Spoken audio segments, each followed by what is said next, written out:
excuse me, on the left over here, we have individuals who are religious fundamentalists, religious fanatics, and this is the expression, RT-PCR, real-time PCR expression of the VMAT2 gene.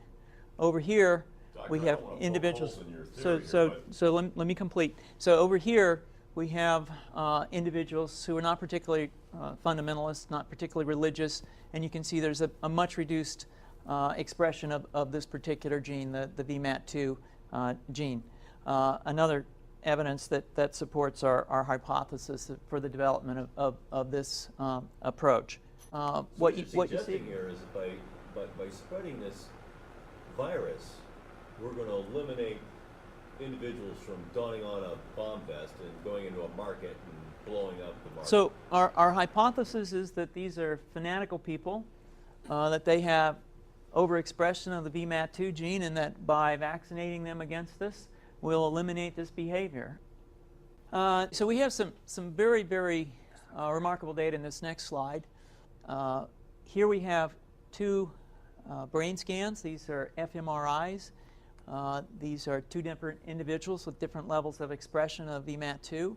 On top is an individual who's a religious fanatic, an individual, and we've repeated this numerous times, that has high levels of VMAT2.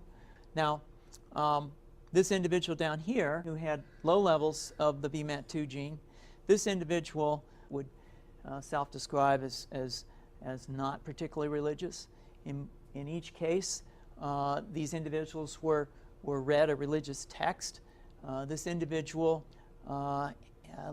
lit up the right middle frontal gyrus, shown here, and that's a part of the brain that's associated with theory of mind. It's a part of the brain that has to do with intents and beliefs and desires.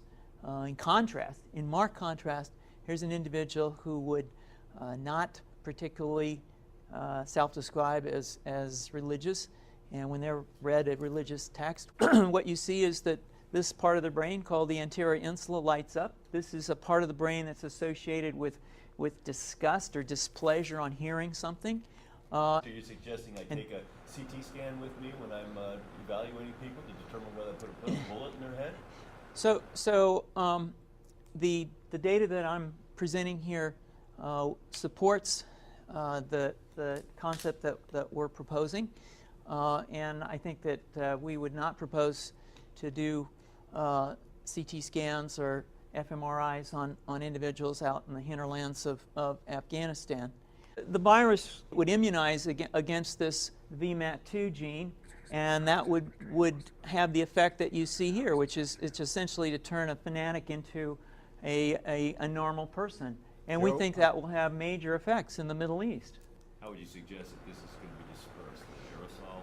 Well, so the present plan and the tests that we've done so far have used respiratory viruses such as flu or rhinoviruses, and we believe that that's a satisfactory way to get the exposure of the largest part of the population. Most of us, of course, have been exposed to both of those viruses, and we're quite confident that this will be a very successful approach.